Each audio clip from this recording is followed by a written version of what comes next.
दोस्तों આગળ વધીએ પહેલાં સબસ્ક્રાઇબ બટન જરૂરથી દબાવો અને હા બેલ બટન પણ દબાવો જેથી દરેક વિડીયો જલ્દી મળી શકે।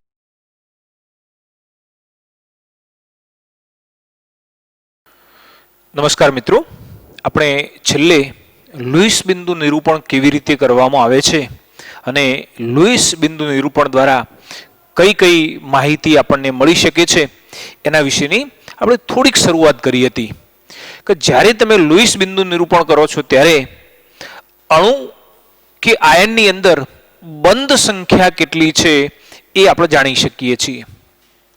આનાથી શું શું જાણી શકાય? બંધ સંખ્યા।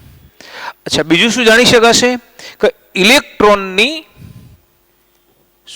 અબંધકારક ઇલેક્ટ્રોન યુગ્મોની સંખ્યા અને અષ્ટકના નિયમનું પાલન કેવી રીતે થાય છે એના વિશેની આપણને માહિતી મળી શકે છે। આપણે બંધ સંખ્યા, બંધકારક ઇલેક્ટ્રોન યુગ્મોની સંખ્યા અને અષ્ટકના નિયમનું પાલન કેવી રીતે થાય છે એ આ લુઈસ બિંદુ નિરૂપણ જે કરીએ છીએ એની અંદર આપણે દર્શાવી શકીએ છીએ। મિત્રો જો યાદ રાખો કે સામાન્ય રીતે લુઈસ બિંદુ નિરૂપણ કેવી રીતે કરી શકાય છે એના માટેના ચોક્કસ નિયમો છે। તો હવે આવા લુઈસ બિંદુ નિરૂપણ માટેના નિયમોની વાત કરીએ। લુઈસ બિંદુ નિરૂપણના નિયમો જો અહીંયા હું દરેક નિયમ મતલબ 2-3 નિયમો છે આપણે હું અહીંયા ચર્ચા કરીશ, તમને સમજાવીશ, બરાબર। આપણે નિયમોને યાદ રાખવાના મતલબ નિયમો ગોખવાની જરૂર નથી, પણ નિયમોને આપણે એપ્લાઈડ કરવાના છે। કોઈ પણ જ્યારે લુઈસ બિંદુ નિરૂપણ કરીએ છીએ તો આ જે નિયમો છે એને આપણે અનુસરીશું અને એ પ્રમાણે આપણે જો કદાચ એ નિયમોને અનુસરીશું તો તમે કોઈ પણ અણુ માટે જે લુઈસ બિંદુ નિરૂપણ છે એ બહુ સહેલાઈથી સરળતાથી કરી શકશો। સૌથી પહેલું કે સૌપ્રથમ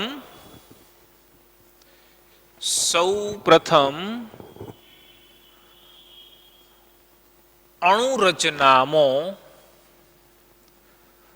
ભાગ લેતા પરમાણુની સંજ્ઞા અને તેની આસપાસ સંયોજકતા ઇલેક્ટ્રોનને દર્શાવો। જો મિત્રો યાદ રાખજો, દાખલા તરીકે આપણે એમ કહીએ કે નાઇટ્રોજન, તો નાઇટ્રોજનના સંયોજકતા ઇલેક્ટ્રોન કેટલા છે? 5। તો 1 2 3 4 અને 5। દાખલા તરીકે કાર્બન છે તો કેટલા? 1 2 3 અને 4। ઓક્સિજન છે તો કેટલા? 6। 1 2 3 4 5 અને 6। મતલબ આ રીતે જે અણુ તમે કોઈ પણ અણુ લખી રહ્યા છો તો અણુની અંદર જેટલા પણ પરમાણુ આવતા હોય 1 2 3 4 જેટલા પરમાણુ આવતા હોય એ દરેક પરમાણુની સંજ્ઞા અને એની સંયોજકતા ઇલેક્ટ્રોન આપણે સંયોજકતા ઇલેક્ટ્રોન કેવી રીતે ટપકા વડે દર્શાવીએ છીએ, બરાબર?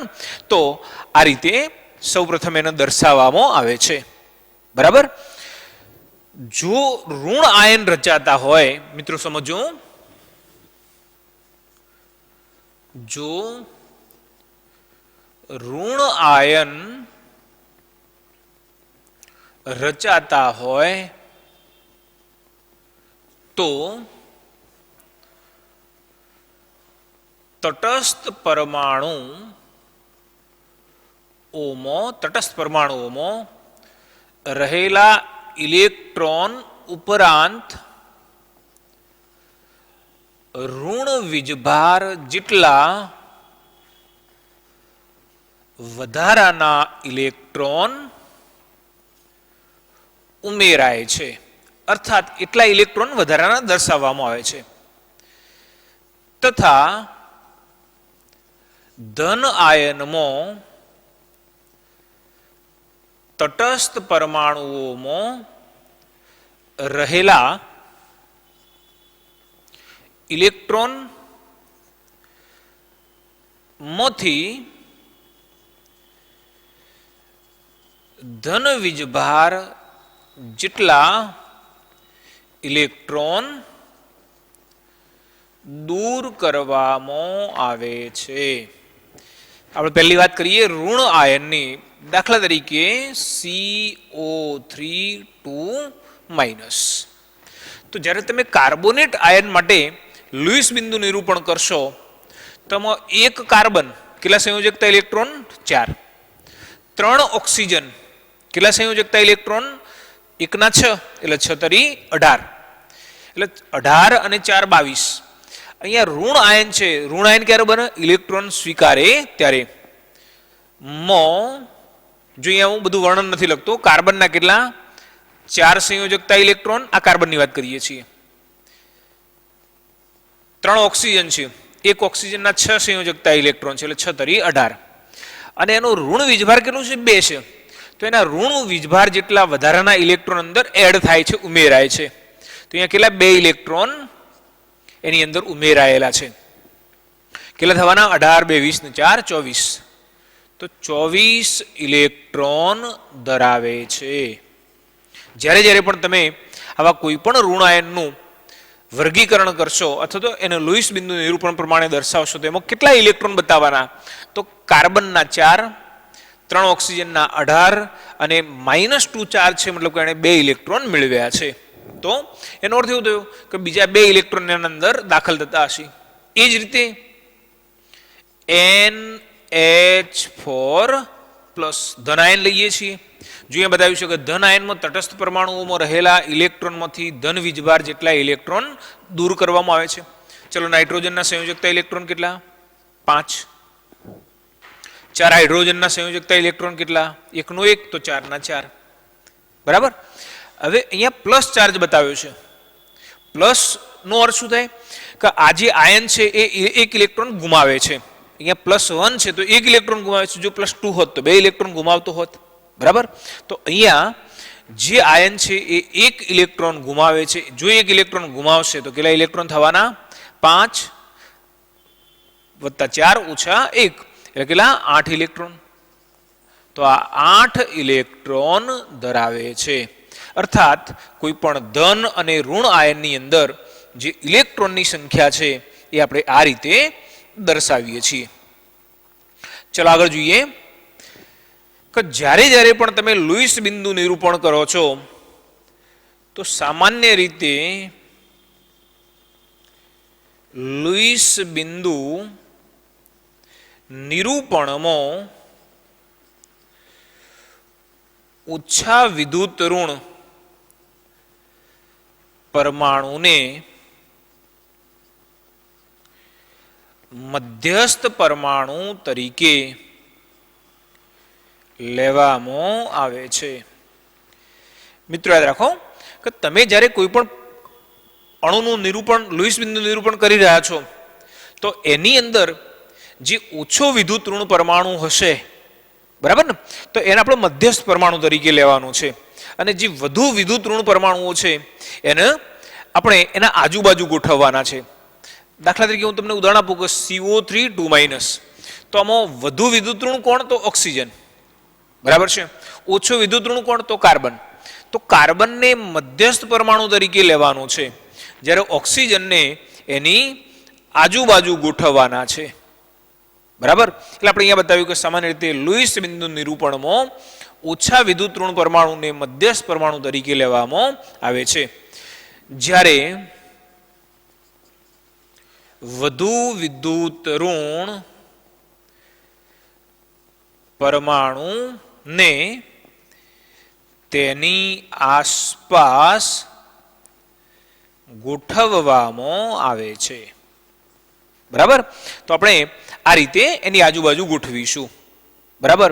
સૌથી મહત્વની બાબત કે કોઈ પણ જે પરમાણુ છે, મતલબ પરમાણુઓ દ્વારા જ્યારે લુઈસ બિંદુ નિરૂપણ કરીશું તો જે ઇલેક્ટ્રોનના યુગ્મો બંધ બનાવે છે એને આપણે શું કહેવાના? બંધકારક ઇલેક્ટ્રોન યુગ્મ તરીકે ઓળખીશું. જ્યારે જે ઇલેક્ટ્રોન યુગ્મ બંધ બનાવ્યા સિવાયનું વધારાનું હશે એને આપણે શું કહીએ છીએ? અબંધકારક ઇલેક્ટ્રોન યુગ્મ તરીકે ઓળખીએ છીએ.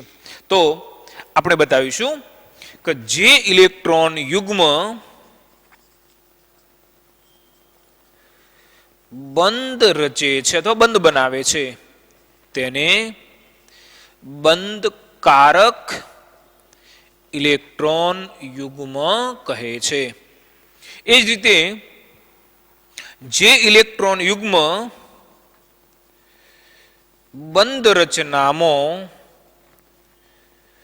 ભાગ લેતું નથી તેને અબંધકારક ઇલેક્ટ્રોન યુગ્મ કહે છે. બરાબર ને? અણુરચનાની અંદર હંમેશા બે પ્રકારના ઇલેક્ટ્રોનના યુગ્મો હશે. એક કેવું હશે કે બંધ રચનામાં ભાગ લેતું હશે, જેને આપણે બંધકારક ઇલેક્ટ્રોનના યુગ્મ તરીકે ઓળખીશું. અને એક ઇલેક્ટ્રોનનું યુગ્મ કદાચ એવું બધામાં હોય એવું જરૂર નથી, કેટલાકમાં ના પણ હોય, તો એવું પણ હશે કે જે બંધ રચનામાં ભાગ લેતું નથી એને આપણે શું કહીએ છીએ? અબંધકારક ઇલેક્ટ્રોનના યુગ્મ તરીકે ઓળખીએ છીએ. મતલબ આટલા નિયમો તમે જો સારી રીતે જાણતા હશો તો તમે કોઈ પણ અણુ માટે લુઈસ બિંદુ નિરૂપણ કરી શકવાના. ચલો આપણે જુદા જુદા ઉદાહરણ દ્વારા લુઈસ બિંદુ નિરૂપણ કેવી રીતે કરીશું એ આપણે સમજવાનો પ્રયત્ન કરીએ. અણુ અથવા આયન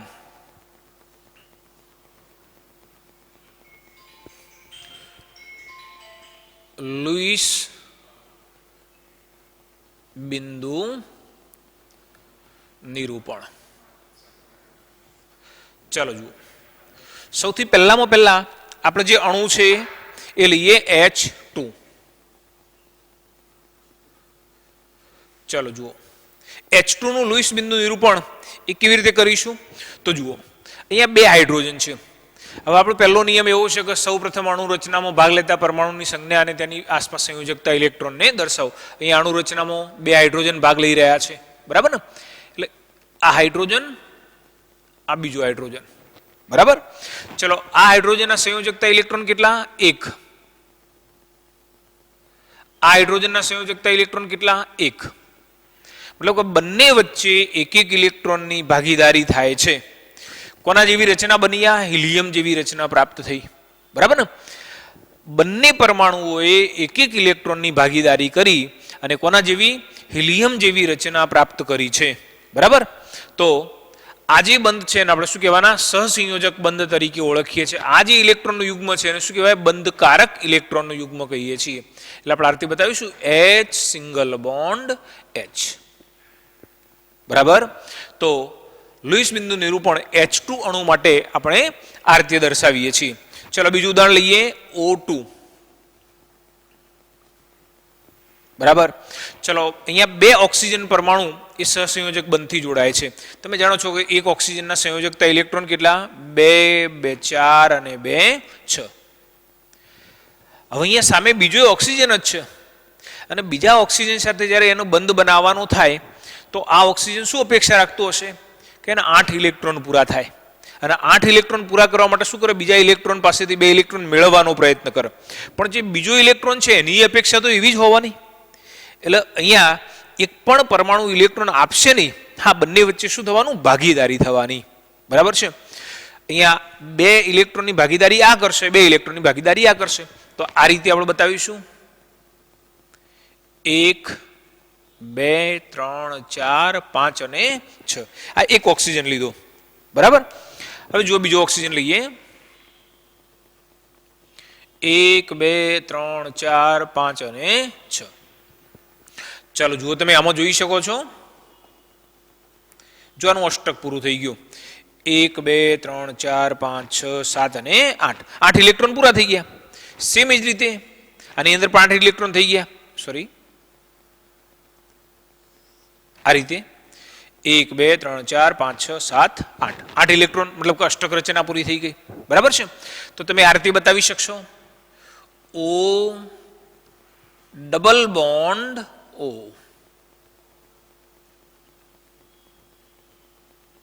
બરાબર? ચલો મિત્રો જુઓ, અહીં આગળ આ બંને ઇલેક્ટ્રોન બંધ રચે છે. તો આ જે ઇલેક્ટ્રોન યુગ્મ છે એને શું કહેવાય? બંધકારક ઇલેક્ટ્રોન યુગ્મ. આને શું કહેવાય? બંધકારક ઇલેક્ટ્રોન યુગ્મ.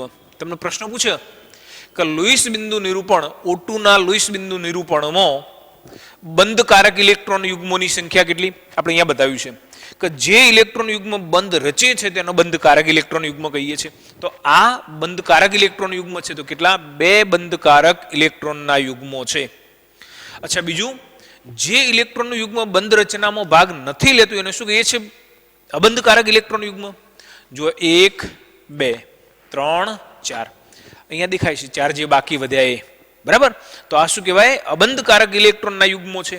તો અહીંયા 2 એ બંધકારક અને 4 અબંધકારક ઇલેક્ટ્રોનના યુગ્મો છે.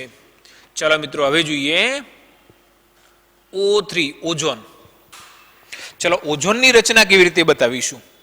જો ઓઝોન તમને સમજાય એટલે એવું માની લેવાનું કે લગભગ લુઈસ રચનામાં આપણને કોઈ મુશ્કેલી હવે પડશે નહીં. જો આમાં 3 ઓક્સિજન પરમાણુઓ છે, બરાબર. હવે 3 ઓક્સિજન પરમાણુઓને કેવી રીતે ગોઠવવાના? તો એક ઓક્સિજન જેને આપણે મધ્યસ્થ ઓક્સિજન કહીશું એ બાકીના 2 સાથે ગોઠવાશે. ચાલો જુઓ આ રીતે. ચલો દરેકે દરેક ઓક્સિજનના સંયોજકતા ઇલેક્ટ્રોન કેટલા છે?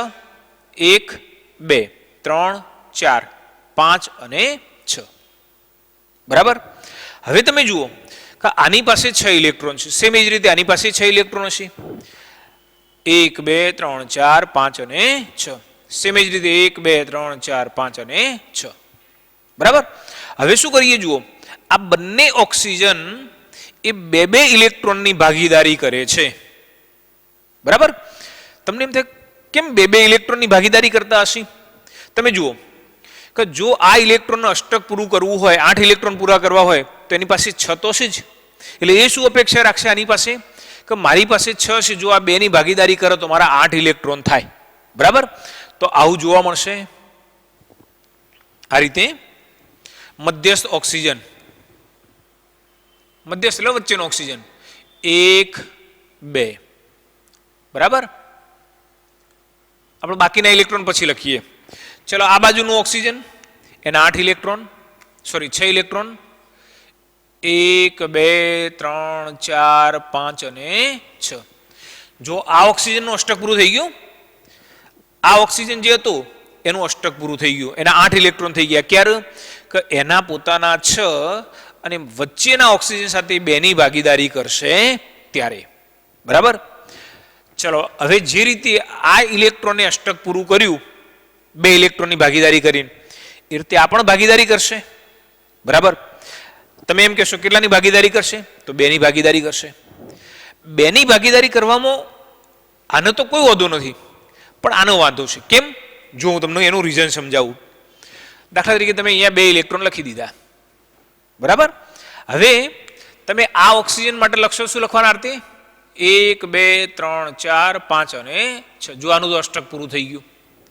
પણ આ વચ્ચેનું જે ઓક્સિજન છે એને તમે જુઓ કેટલા ઇલેક્ટ્રોન થયા? ઇલેક્ટ્રોન 10 થઈ ગયા. કેવી રીતે? 2 2 4 6 2 8 અને 2 10. અષ્ટક રચના દ્વારા સ્થિરતા પ્રાપ્ત થાય છે, બરાબર ને. અને અષ્ટક રચના દ્વારા જો સ્થિરતા પ્રાપ્ત થતી હોય તો 10 ઇલેક્ટ્રોન ચાલશે નહીં. મતલબ અહીં આગળ ભલે 2 ઇલેક્ટ્રોનની ભાગીદારી થઈ, પણ અહીંયા 2 ઇલેક્ટ્રોનની ભાગીદારી થવાની નથી. આ બરાબર યાદ રાખજો, બરાબર. જો અહીંયા શું થશે? આવું આવશે 1 2 3 4 5 અને 6. જો અહીંયા આ જે મધ્યસ્થ ઓક્સિજન છે એની પાસે કેટલા? 6 ઇલેક્ટ્રોન હતા. 2 તો અહીંયા વપરાઈ ગયા, હજુ 4 છે. તો એ શું કરશે? એ 2 ઇલેક્ટ્રોન પોતે આપી દેશે. બંધ બનાવવા માટેના બંને ઇલેક્ટ્રોન કોણ આપી દેશે? આ મધ્યસ્થ ઓક્સિજન આપી દેશે. જો મધ્યસ્થ ઓક્સિજન 2 ઇલેક્ટ્રોન આપી દે તો આને કેટલા થયા જુઓ? 2 2 4 2 6 2 8, બરાબર. આ ઓક્સિજનના 8 થઈ ગયા. ચલો આ મધ્યસ્થ ઓક્સિજનના કેટલા ઇલેક્ટ્રોન થયા? તો જુઓ 2 2 4 2 6 અને 2 8. એને 8 થઈ ગયા, બરાબર. આના 8 થયા, આના 8 થયા, આના પણ 8 થયા, બરાબર. તો આપણે આ રીતે બતાવીએ છીએ. આ મધ્યસ્થ ઓક્સિજન જે બીજા બધા પરમાણુઓ સાથે જોડાયેલો એને આપણે મધ્યસ્થ કહીએ છીએ. અહીંયા શું બન્યું? ડબલ બોન્ડ બન્યા, બરાબર. અહીંયા શું બન્યું? સિંગલ બોન્ડ બન્યો. પણ અહીંયા એક બીજી બાબત યાદ રાખો કે બંધ બનાવવા માટેના બંને ઇલેક્ટ્રોન એ મધ્યસ્થ ઓક્સિજને આપ્યા છે. અને જ્યારે 2 પરમાણુ વચ્ચે ઇલેક્ટ્રોનની ભાગીદારી થતી હોય અને બંધ રચના માટે બંને ઇલેક્ટ્રોન કોઈ એક જ પરમાણુ આપતો હોય તો એને આપણે શું કહીએ છીએ? સવર્ગ સહસંયોજક બંધ કહીએ છીએ. અને સવર્ગ સહસંયોજક બંધને અર્થે એરો દ્વારા દર્શાવીએ છીએ. શું અર્થ થાય એનો? કે બંધ બનાવવા માટેના બંને ઇલેક્ટ્રોન આ પરમાણુ આપે છે. કોના આપે છે? તો આના આપે છે. બરાબર. તો એકચ્યુઅલી જ્યારે કોઈ એક જ પરમાણુ આરતી બંને ઇલેક્ટ્રોન આપતો હોય તો એવા બંધને આપણે શું કહીએ છીએ? સવર્ગ સહસંયોજક બંધ કહીએ છીએ. આગળ પણ એની ચર્ચા કરીશું. ચાલો, અહીંયા આ તો બંધ બની ગયો, આ પણ બંધ બની ગયો. હવે બાકીના યુગ્મો કેવી રીતે બતાવીશું? આ રીતે. અહીં આગળ 1, અહીં આગળ 1, 2 અને 3. બરાબર. જો અહીંયા પ્રશ્ન એમ પૂછે કે ઓઝોનની અંદર બંધકારક ઇલેક્ટ્રોનના યુગ્મો કેટલા? તો બંધકારક ઇલેક્ટ્રોનના યુગ્મો આ એક યુગ્મ, આ બીજું યુગ્મ અને આ ત્રીજું યુગ્મ. ઘણી વખત પ્રશ્ન એમ પૂછે કે બંધકારક ઇલેક્ટ્રોન કેટલા? તો એક બંધ બનાવવા માટે કેટલા ઇલેક્ટ્રોન જોઈએ? 2. અહીંયા કેટલા બંધ બન્યા છે? 3. તો કેટલા ઇલેક્ટ્રોન હશે? 6. બરાબર ને? જ્યારે યુગ્મ પૂછે છે તો એ વખતે આપણે 2 ઇલેક્ટ્રોનની જે પેર છે, જોડી છે, એને યુગ્મ કહીએ છીએ. તો આ એક યુગ્મ, બીજું યુગ્મ, ત્રીજું યુગ્મ. બંધકારક ઇલેક્ટ્રોનના યુગ્મો કેટલા? 3. ચલો, એમ પ્રશ્ન પૂછે કે અબંધકારક ઇલેક્ટ્રોનના યુગ્મો કેટલા? 1, 2, 3, 4, 5 અને 6. ફરીથી અબંધકારક ઇલેક્ટ્રોન યુગ્મ કોને કહીએ છીએ? જે ઇલેક્ટ્રોનનું યુગ્મ બંધ રચના પરમાણુ પાસે છે ખરું, પણ બંધ રચનાની અંદર ભાગ લેતું નથી. જો અહીંયા બંધ બન્યો તો આ ઇલેક્ટ્રોનને કોઈ લેવા દેવા નથી, આ ઇલેક્ટ્રોનના યુગ્મને કોઈ લેવા દેવા નથી, અહીંયા આને કોઈ લેવા દેવા નથી. તો આ શું કહેવાય? અબંધકારક ઇલેક્ટ્રોનના યુગ્મો છે. બરાબર ને? તો આ અબંધકારક, આ અબંધકારક, આ અબંધકારક, આ અબંધકારક, આ અબંધકારક અને આ એક અબંધકારક. તો આ રીતે કેટલા? 1, 2, 3, 4, 5 અને 6 ઇલેક્ટ્રોનના યુગ્મો એ અબંધકારક ઇલેક્ટ્રોનના યુગ્મો છે. બરાબર છે? સમજાયું? કોઈ પ્રશ્ન હોય તો આપણે એની અંદર કોમેન્ટ બોક્સની અંદર તમે પ્રશ્ન પૂછી શકો. ડાયરેક્ટ પણ મને પૂછજો, સમજાવવું જોઈએ. બરાબર છે? ચલો, એના પછીનો અણુ લઈએ, NF3 અણુ. ચલો જોઈએ, NF3. જેમ તમે NH3 લો છો એમ NF3. ચલો, અહીંયા નાઇટ્રોજનનું મધ્યસ્થ પરમાણુ તરીકે લઈશું. આપણી શરત કઈ હતી કે સામાન્ય રીતે લોઈસ બિંદુ નિરૂપણની અંદર ઓછા વિદ્યુત ઋણ પરમાણુને મધ્યસ્થ પરમાણુ તરીકે લેવાનું. નાઇટ્રોજન વિદ્યુત ઋણ છે, પણ એના કરતાં ફ્લોરિન વધારે વિદ્યુત ઋણ છે. તો આપણે મધ્યસ્થ તરીકે કોને લઈશું? નાઇટ્રોજનને. બરાબર. તો અહીંયા નાઇટ્રોજન લઈ લઈએ. 3 ફ્લોરિન, 1 ફ્લોરિન, બીજો ફ્લોરિન અને ત્રીજો ફ્લોરિન. બરાબર. ચલો, નાઇટ્રોજનના સંયોજકતા ઇલેક્ટ્રોન કેટલા? 5. કેવી રીતે બતાવીશું? નાઇટ્રોજનના સંયોજકતા ઇલેક્ટ્રોન હું આ રીતે બતાવી દઉં. ચલો જુઓ, 5 સંયોજકતા ઇલેક્ટ્રોન છે. 1, 2 અને 3, 4 અને 5. મિત્રો યાદ રાખો કે જેવી જરૂરિયાત હોય એ પ્રમાણે આપણે ફેરફાર કરી દેવાનું. બરાબર ને? જો અહીંયા દાખલા તરીકે આપણે જનરલી એવું લખતા હતા, ઓક્સિજન માટે શું લખતા હતા? 2, 2 અને 2 આ રીતે લખતા હતા. ઘણી વખત એવું હોય કે 2 બાજુ ઇલેક્ટ્રોનની ભાગીદારી કરવાની હોય તો 2, 2, 1 અને 1 આ રીતે પણ લખીએ. બરાબર છે? તો જેવી જરૂરિયાત હોય એ પ્રમાણે ફેરફાર કરવાનો છે. ચલો, ફ્લોરિનના સંયોજકતા ઇલેક્ટ્રોન કેટલા? 7. કેવી રીતે બતાવીશું? 1, 2, 3, 4, 5, 6 અને 7. અહીંયા નાઇટ્રોજન અને ફ્લોરિન વચ્ચે એક એક ઇલેક્ટ્રોનની ભાગીદારી થવાની. સેમ એ જ રીતે 1, 2, 3, 4, 5, 6 અને 7. 1, 2, 3, 4, 5, 6 અને 7. બરાબર. ચલો, આવું બનશે NF, NF અને NF.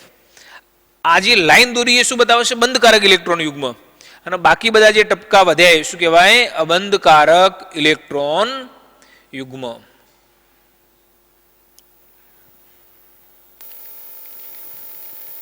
બરાબર. પ્રશ્ન પૂછે કે NF3 અણુમાં અબંધકારક ઇલેક્ટ્રોનના યુગ્મોની સંખ્યા કેટલી? જો અબંધકારક ઇલેક્ટ્રોનના યુગ્મોની સંખ્યા કેટલી? 3, 3, 6, 3, 9 ને 1, 10. ઘણી વખત એવો પ્રશ્ન પૂછે કે NF3 ના અણુમાં મધ્યસ્થ પરમાણુ પાસે અબંધકારક ઇલેક્ટ્રોન યુગ્મોની સંખ્યા કેટલી? ચલો, NF3 ના અણુની અંદર મધ્યસ્થ પરમાણુ કયો? નાઇટ્રોજન. તો એની પાસે અબંધકારક ઇલેક્ટ્રોનના યુગ્મો કેટલા? તો એની પાસે અબંધકારક ઇલેક્ટ્રોનના યુગ્મો કેટલા છે? માત્ર 1 જ છે. બરાબર. તમને જે રીતે એ પ્રશ્ન પૂછે એ રીતે આપણે એનો જવાબ શોધવાનો છે. બરાબર. એમને બધા પર આપણે ડાયરેક્ટ ગણિત નાખવાના એવું નહીં. ચલો, મધ્યસ્થ પરમાણુ કેટલા બંધકારક ઇલેક્ટ્રોનના યુગ્મો ધરાવે છે? તો 1, 2 અને 3. બરાબર. અથવા અણુમાં કેટલા બંધકારક ઇલેક્ટ્રોનના યુગ્મો આવેલા છે? તો 3 છે. બરાબર. તો આ રીતે NF3 અણુની અંદર આપણે આવી બંધ રચના દર્શાવીએ છીએ. ચલો, હવે અહીંયા CO3 2- નું ઉદાહરણ આપેલું છે, આપણે એ લઈએ. CO3 2-. ચલો જુઓ, અહીંયા કાર્બન અને 3 ઓક્સિજન. મિત્રો યાદ રાખો કે અહીંયા મધ્યસ્થ પરમાણુ એ કાર્બન છે અને એના આજુબાજુ શું ગોઠવાયેલું છે? ઓક્સિજન ગોઠવાયેલા છે. બરાબર. કાર્બનના સંયોજકતા ઇલેક્ટ્રોન કેટલા? કાર્બનના સંયોજકતા ઇલેક્ટ્રોન એ કેટલા? તો અહીંયા 4 છે. સોરી, કાર્બનના સંયોજકતા ઇલેક્ટ્રોન 4 છે. ઓક્સિજનના સંયોજકતા ઇલેક્ટ્રોન કેટલા? 6 છે. કાર્બન સાથે 3 ઓક્સિજન જોડીએ છીએ. બરાબર. તો હું આરતી લખી દઉં. કાર્બન 3 ઓક્સિજન છે, 1 ઓક્સિજન, બીજો ઓક્સિજન અને ત્રીજો ઓક્સિજન. બરાબર. આપણને ડાયરેક્ટ નથી ખબર પડતી તો આપણે બીજે ક્યાંક પેલા રફ કામ કરી દેવાનું, પછી તો આગળ લખવાનું. બરાબર ને? ચલો, હવે કાર્બન પાસે 6 સંયોજકતા ઇલેક્ટ્રોન, સોરી, કાર્બન પાસે 4 સંયોજકતા ઇલેક્ટ્રોન છે. તો હું આરતી બતાવી દઉં. આ રીતે જો પહેલા તો એક બાજુએ 2 ઓક્સિજન તરફ હું 2 લખી કર, 1 અને 2. બરાબર. ચલો, હવે આ જે ઓક્સિજન છે એના સંયોજકતા ઇલેક્ટ્રોન કેટલા છે? 1, 2, 3, 4, 5 અને 6. એક બાબત હંમેશા તમે યાદ રાખજો કે કોઈ પણ મધ્યસ્થ પરમાણુ સાથે જ્યારે એક કરતો વધુ ઓક્સિજન જોડાતા હોય તો એક તો તમારે ડબલ બોન્ડ બનાવી જ દેવાનું. બરાબર ને? જેમ તમે આમાં શું કર્યું હતું? એક ડબલ બોન્ડ બનાવ્યો હતો. તો અહીંયા કાર્બન સાથે તમે એક ડબલ બોન્ડ બનાવી દીધો. ચલો, આ રીતે કરવા શું થયું? ઓક્સિજનનું અષ્ટક પૂરું થઈ ગયું. બરાબર. ચલો, આ ઓક્સિજનનું અષ્ટક પૂરું થયું. હવે કાર્બનના સંયોજકતા ઇલેક્ટ્રોન કેટલા બતાવ્યા હતા? આપણે 4 બતાવ્યા હતા. અહીંયા 2 તો મૂકી દીધા. બરાબર. હવે જો કાર્બને 3 બંધ બનાવવા હોય, 3 ઓક્સિજન સાથે જોડાવવું હોય તો એવું નહીં કરે કે ચલો બીજાને હું બંને ઇલેક્ટ્રોન આપી દઉં. જો બીજાને 2 આપી દે તો ત્રીજા હાથે બંધ જ નહીં બને. બરાબર છે? એટલે આપણે શું કરીએ છીએ? એક ઇલેક્ટ્રોન અહીંયા બતાવીએ છીએ, એક ઇલેક્ટ્રોન અહીંયા બતાવીએ છીએ. કાર્બને એની ફરજ પૂરી કરી. તો મારી પાસે હવે 2 ઇલેક્ટ્રોન છે, બંનેનું હું એક આપું. બરાબર છે? હવે બાકીની ગોઠવણી તમે કરી દો, ભાગીદારી કરી દો. ચલો, હવે જુઓ, ઓક્સિજનના સંયોજકતા ઇલેક્ટ્રોન કેટલા?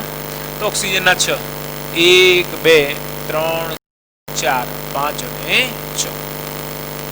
1, 2, 3, 4, 5 અને 6. હવે તમે જુઓ કે અહીંયા તમને પ્રશ્ન એવો થાય કે આ જેમ 2 ઇલેક્ટ્રોન ભાગીદારી માટે આપે છે તો આ કેમ ઇલેક્ટ્રોન ભાગીદારી માટે આપતો નથી? અહીંયા કેમ એક ઇલેક્ટ્રોન ના મૂક્યો? બરાબર છે? જો અહીં આગળ એ એક ઇલેક્ટ્રોન ભાગીદારી માટે મૂકવા જાય તો એની પેર તોડવી પડશે, યુગ્મ તોડવું પડશે. અને જ્યારે કોઈ પણ પરમાણુ એનું પોતાનું ઇલેક્ટ્રોનનું યુગ્મ તોડે તો એ અસ્થાયી બને. બરાબર છે? એક આખું યુગ્મ કો તો યુગ્મ આખું આપશે અથવા યુગ્મની ભાગીદારી કરશે, પણ એક ઇલેક્ટ્રોન જો બીજાની કોઈ ગોઠવણી ના થતી હોય તો આપશે નહીં. બરાબર.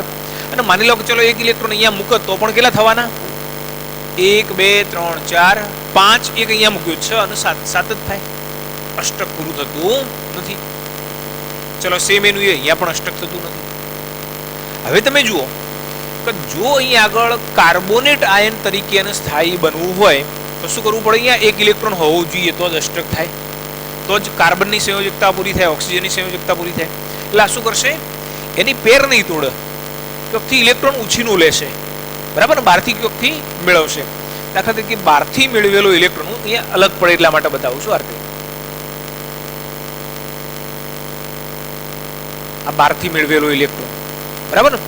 મિત્રો યાદ રાખો કે બધા ઇલેક્ટ્રોન કઈ જુદા જુદા ના હોય, ઇલેક્ટ્રોન બધા સરખા જ હોય, બધાના આકાર સરખા હશે, બધાની વર્તણૂક સરખી હોય, પણ ખાલી ઓળખવા માટે હું અહીંયા જુદા પાડું છું. કેમ અહીંયા આ વાદળી ટપકા કેમ કર્યા? તમને ખબર પડે કે આ કાર્બનના ઇલેક્ટ્રોન બતાવ્યા છે. કાર્બનના સંયોજકતા ઇલેક્ટ્રોન કેટલા છે? 4 છે, એટલે તમને ખ્યાલ આવી જાય. બરાબર. ચલો, આવું કેમ બતાવ્યું? કે એક ઇલેક્ટ્રોન એને બહારથી મેળવ્યો. બરાબર. ચલો, હવે જ્યારે બહારથી અહીંયા ઇલેક્ટ્રોન ગોઠવે એટલે શું થઈ જાય? જો અહીંયા 1, 2, 3, 4, 5, 6, 7 અને 8. બરાબર. આપણી પાસે ઘણી વખત વ્યવસ્થા પૂરેપૂરી ના હોય, કોઈક વસ્તુ લાવી છે ને આપણી પાસે પૂરતા પૈસા નથી, તો આપણે શું કરીએ, કોઈકના જોડેથી ઉછીના લઈએ છીએ. તો બસ એ જ કામ અહીંયા કર્યું છે ઓક્સિજને, બહારથી ઇલેક્ટ્રોન મેળવ્યો. ચલો સેમ એનું એ જ, આ ઉછીનો મેળવ્યો પછી આ કેમ બાકી રહેશે, આ એવું કરશે. બરાબર. જો કેટલા ઇલેક્ટ્રોન થયા, 2 2 4 2 6 અને 2 8, અષ્ટકાનું એ થઈ ગયું. બરાબર. પણ એ દરમિયાન મતલબ કાર્બોનેટ આયનની રચના થઈ એ વખતે એને 2 ઇલેક્ટ્રોન બહારથી મેળવ્યા છે, અને જો ઇલેક્ટ્રોન બહારથી મેળવ્યા હોય તો એના ઉપર ચાર્જ કેવો આવશે, માઇનસ આવશે. બરાબર છે. તો આ રીતે આપણે દર્શાવીશું, અથવા આ રીતે પણ લખી શકાય, C single bond O, single bond O, double bond O. ચલો અહીંયા ડબલ બોન્ડ બની ગયો, તો એ સિવાય કેટલા યુગ્મો બાકી વધ્યા, 2. ચલો અહીંયા કેટલા, એક બંધ બન્યો, કેટલા યુગ્મો છે, 1 2 અને 3. અહીંયા કેટલા, 1 2 અને 3, 2 માઇનસ. બરાબર ને. આ અથવા આમાં શું કર્યું છે, આની અંદર જે બંધકારક ઇલેક્ટ્રોનના યુગ્મો છે એને બંધ સ્વરૂપે બતાવ્યા છે, અને આની અંદર બંધકારક ઇલેક્ટ્રોન યુગ્મોનો ખાલી ટપકા સ્વરૂપે જ બતાવ્યા, ઇલેક્ટ્રોન સ્વરૂપે બતાવેલા છે. પ્રશ્ન એમ પૂછે કોઈ કે CO3 2- આયનની અંદર આપણે અહીંયા અણુ અથવા આયન એવો શબ્દ વાપર્યો છે, તો આની અંદર બંધકારક ઇલેક્ટ્રોનના યુગ્મો કેટલા, તો બંધકારક કેટલા, 1 2 3 અને 4. ચલો અબંધકારક ઇલેક્ટ્રોનના યુગ્મો કેટલા, તો 1 2 3 4 5 6 7 અને 8. બરાબર. તમને એમ પૂછે કે મધ્યસ્થ પરમાણુ પાસે અબંધકારક ઇલેક્ટ્રોનના યુગ્મો કેટલા, તો એક પણ નથી, એટલે 0. બરાબર ને. આ કાર્બન છે, કાર્બન પાસે એક પણ અબંધકારક ઇલેક્ટ્રોનનું યુગ્મ નથી, એટલે આપણે એ રીતે બતાવીએ છીએ. ચલો એના પછી એક ઉદાહરણ લઈએ, HNO3.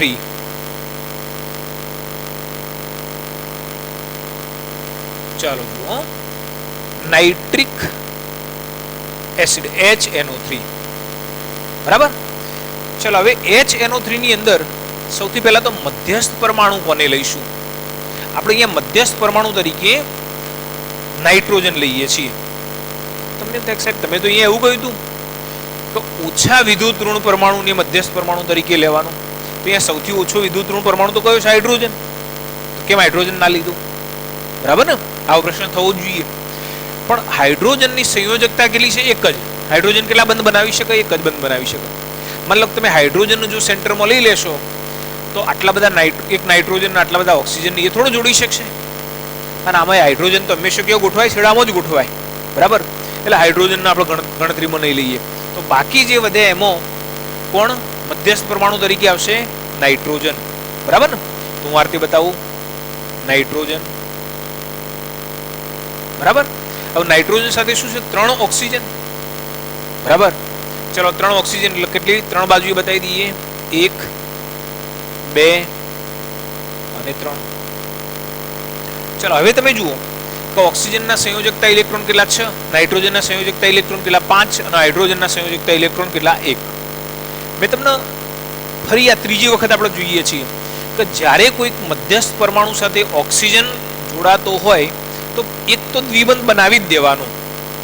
યાદ રાખજો કે જ્યારે મધ્યસ્થ પરમાણુ સાથે એક કરતો વધારે ઓક્સિજન જોડાતા હોય તો પહેલો એકાદો તો આપણે દ્વિબંધ બનાવી જ દેવાનો. ચલો દ્વિબંધ ક્યારે બને, જો આ રીતે ગોઠવણી કરી દઈએ, 1 2 3 4 5 6. બરાબર. ચલો જુઓ હવે અહીંયા 6 ઇલેક્ટ્રોન ગોઠવી દીધા. હવે નાઇટ્રોજનના કેટલા, 1 2. બરાબર. ચલો અહીંયા આ ઓક્સિજનનું અષ્ટક થઈ ગયું. બરાબર ને. હવે ઓક્સિજનનું અષ્ટક થઈ ગયું. નાઇટ્રોજનના સંયોજકતા ઇલેક્ટ્રોન કેટલા હતા, 5 હતા. હવે નાઇટ્રોજનના ઇલેક્ટ્રોન કેવી રીતે બતાવવાના છે એ પણ આપણે જોઈએ, સાથે સાથે ઓક્સિજન માટે પણ જોતા જઈએ. ચલો જોઈએ અહીંયા ઓક્સિજનના કેટલા ઇલેક્ટ્રોન, 1 2 3 4 6 ઇલેક્ટ્રોન છે, 5 અને 6. હું અહીંયા 6 બતાયા, કેમ અહીંયા ના બતાયા? જો આ ઇલેક્ટ્રોન બે ઇલેક્ટ્રોન અહીંયા આપી દેશે તો શું થઈ જાય, અહીંયા એવું બનશે કે નાઇટ્રોજનના બંધ વધી જવાના. બરાબર ને. જો અહીંયા કેટલા ઇલેક્ટ્રોન થઈ ગયા, 1 2 3 4 અને અહીંયા બંધ બનાવત કેટલા થઈ જાય, 5 6 7 8. તો આની સાથે જોડી જ નહીં શકે. બરાબર. એટલે અહીંયા બંધ બનાવવા માટેના બંને ઇલેક્ટ્રોન અહીં આગળ જે ઓક્સિજન સાથે બંધ બનવાનો એના બંને ઇલેક્ટ્રોન કોણ આપશે? આ નાઇટ્રોજન આપવાનું. બરાબર છે. નાઇટ્રોજને પોતાના બંને ઇલેક્ટ્રોન આપી દીધા. જો અહીંયા 8 ઇલેક્ટ્રોન થઈ ગયા. 1 2 3 4 5 6 7 અને 8. આ ઓક્સિજનના 8 ઇલેક્ટ્રોન થઈ ગયા. ચલો હવે નાઇટ્રોજનના સંયોજકતા ઇલેક્ટ્રોન કેટલા? 5 હતા. એમાંથી 2 2 4 લખી દીધા. કેટલા બાકી વધ્યા? 1 બાકી વધ્યો. તો નાઇટ્રોજને પોતાનો 1 ઇલેક્ટ્રોન આપી દીધો. એને એ પોતે કહી દેશે કે જો આની મેં દ્વિબંધ બનાવી દીધું, આની પાસે ઇલેક્ટ્રોનનું યુગ્મ નહોતું તો ઇલેક્ટ્રોનનું યુગ્મ મેં આપી દીધું. હવે મારી ક્ષમતા પૂરી થઈ ગઈ. હવે મારી પાસે એક જ ઇલેક્ટ્રોન છે એટલે હું એક જ ઇલેક્ટ્રોન આપીશ. બંધ બનાવવા માટેના બાકીના ઇલેક્ટ્રોન તમારે ગોઠવવાના. ચાલો હવે જુઓ ઓક્સિજનના કેટલા ઇલેક્ટ્રોન? 6 ઇલેક્ટ્રોન. 1 2 3 4. હવે પ્રશ્ન એ થાય કે હવે જે 2 ઇલેક્ટ્રોન છે એને ક્યાં ગોઠવવાના? આ ઓક્સિજન ઇલેક્ટ્રોનની પેર તોડશે? આપણે તો એવું માનીએ છીએ કે ઓક્સિજન ઇલેક્ટ્રોનની પેર તોડશે નહીં. અહીંયા તોડશે. કેમ? દાખલા તરીકે આપણે એવું કહીએ કોઈ ચપ્પલવાળાની દુકાને જઈએ અને એમ કહીએ કે મારે તો આખી પેર નથી જોઈતી, એક જ ચપ્પલ જોવો છે. આપે ખરો તમને? બરાબર એના જેવું છે. હા, જો સામે એની પાસે એક જ ચપ્પલ પડ્યું હશે અથવા તો સામે એક ચપ્પલ બીજો કોઈક લેવાવાળો હશે તે આપશે. તો અહીંયા શું થવાનું? આ જે ઓક્સિજન છે એ 1 ઇલેક્ટ્રોન અહીંયા મૂકશે અને 1 ઇલેક્ટ્રોન અહીંયા મૂકશે. બરાબર ને? 1 ઇલેક્ટ્રોન આ બાજુ મૂક્યો એટલે અહીંયા શું થયું? અહીંયા આગળ બંધ બની ગયો. 1 ઇલેક્ટ્રોન આ બાજુ મૂક્યો. જો અહીંયા ઓક્સિજનના 6 ઇલેક્ટ્રોનની ગોઠવણી કરી દીધી. હવે શું બાકી રહ્યું? હાઇડ્રોજન. બરાબર ને? તો હાઇડ્રોજનને આપણે આ રીતે બતાવીશું. આ રીતે હાઇડ્રોજન પાસે પણ પોતાનો 1 ઇલેક્ટ્રોન છે. બરાબર? તો હવે તમે જુઓ કે આ ઓક્સિજનનું પણ અષ્ટક થઈ ગયું. કેવી રીતે થયું? 2 2 4 2 6 અને 2 8. બરાબર? તો આપણે અણુ રચના કેવી રીતે બતાવીશું? આ રીતે બતાવીશું. આ રીતે O double bond N single bond O. પણ અહીંયા બંને ઇલેક્ટ્રોન નાઇટ્રોજને આપ્યા છે તો આ બંધ કયો હશે? સવર્ગ સહસંયોજક બંધ છે. અહીંયા બંને વચ્ચે ભાગીદારી થઈ છે એટલે સિંગલ બોન્ડ O અને ઓના બરાબર બાજુમાં H. બરાબર? ચલો અહીંયા શું બતાવશો? અબંધકારક ઇલેક્ટ્રોનના યુગ્મો કેટલા? 2 2 મતલબ 3. અહીંયા આગળ 2. બરાબર? હા. ચલો હવે તમે જુઓ કે દાખલા તરીકે તમને કોઈ પ્રશ્ન એમ પૂછે છે કે આ જે અણુ રચના આપણે અહીંયા દર્શાવી તો એ અણુ રચનાની અંદર મધ્યસ્થ પરમાણુ કેટલા બંધ રચે છે? યાદ રાખો કે મધ્યસ્થ પરમાણુ કયો છે? નાઇટ્રોજન. તો મધ્યસ્થ પરમાણુ બંધ કેટલા બનાવે છે? 1 2 3 અને 4. અર્થાત બંધકારક ઇલેક્ટ્રોનના યુગ્મો કેટલા? તો 4. બરાબર? અબંધકારક ઇલેક્ટ્રોનના યુગ્મો મધ્યસ્થ પરમાણુ પાસે કેટલા? તો 1 પણ નહીં. બરાબર ને? જો અહીંયા મધ્યસ્થ પરમાણુ માત્ર બંધકારક ઇલેક્ટ્રોનના યુગ્મો ધરાવે છે. બરાબર? અબંધકારક ઇલેક્ટ્રોનના યુગ્મો ધરાવતો નથી. અણુમાં અબંધકારક ઇલેક્ટ્રોનના યુગ્મો કેટલા? તો 1 2 3 4 5 6 7. બરાબર? કદાચ હજુ તમને આની અંદર કન્ફ્યુઝન હશે. આપણે જ્યારે પણ ઇલેક્ટ્રોન લુઈસ બિંદુ નિરૂપણ કરીએ છીએ તો કઈ બાબતો ધ્યાનમાં રાખીએ છીએ? સૌથી પહેલી બાબત કે મધ્યસ્થ પરમાણુ તરીકે ઓછા વિદ્યુત ઋણ પરમાણુની પસંદગી કરીએ છીએ. 1. બરાબર છે? ચલો બીજી કઈ બાબત કે તમે જ્યારે પરમાણુઓને એકબીજા એના આજુબાજુ તમે જ્યારે ગોઠવો છો તો એ વખત કઈ બાબત ધ્યાનમાં રાખવાની? એ બાબત ધ્યાનમાં રાખવાની કે દરેક પરમાણુ અષ્ટક પૂર્ણ થવું જોઈએ. જો અહીંયા તમે કોઈ પણ પરમાણુ લઈ લો. જો દાખલા તરીકે હું તમને આ સમજાવું છું કે તમે આ ઓક્સિજન લીધો, બોલો 8 ઇલેક્ટ્રોન થઈ ગયા. તમે આ ઓક્સિજન લીધો, 8 ઇલેક્ટ્રોન થઈ ગયા. આ ઓક્સિજન લીધો, 8 ઇલેક્ટ્રોન થઈ ગયા. મધ્યસ્થ નાઇટ્રોજન લીધો, બોલો 8 ઇલેક્ટ્રોન થઈ ગયા. 2 2 4 2 6 અને 2 8. અને હાઇડ્રોજનની અંદર અષ્ટક ના બને. શું બને? દ્વિક રચના બને. તો અહીંયા શું બની ગયું? દ્વિક રચના બની ગઈ. જેનું જેવું જોઈતું હતું એવું બધું મળી ગયું છે. બરાબર ને? અને જો આ રીતે 8 ઇલેક્ટ્રોનની રચના પૂરી થતી હશે તો એ પ્રકારનો જે અણુ છે એ સ્થાયી થયેલો હોય છે અને લુઈસ બિંદુ નિરૂપણ એનું સંપૂર્ણ સાચું છે. બરાબર. અહીંયા આવા કેટલાક ઉદાહરણ મેં તમને સમજાવી દીધા છે, મતલબ કે જે આપણા માટે કામના છે એવા દરેક અણુ માટે આપણે આ રીતે લુઈસ બિંદુ નિરૂપણ કરી શકીએ છીએ. બરાબર. આપણી એક લિમિટેશન છે. આપણે અહીંયા આટલા ઉદાહરણ લઈએ છીએ. તમે આવા બીજા ઉદાહરણ લઈ અને ચેક કરી શકો. H2SO4 માટે કરી શકો, HCl માટે કરી શકો. બરાબર ને. NO3 માઇનસ માટે કરી શકો, H2CO3 માટે કરી શકશો. બરાબર છે. તો આ રીતે જુદા જુદા અણુ માટે તમે જાતે કરી શકો. તમને કોઈ જગ્યાએ કન્ફ્યુઝન લાગે તો મને પૂછજો, હું તમને સમજાવીશ.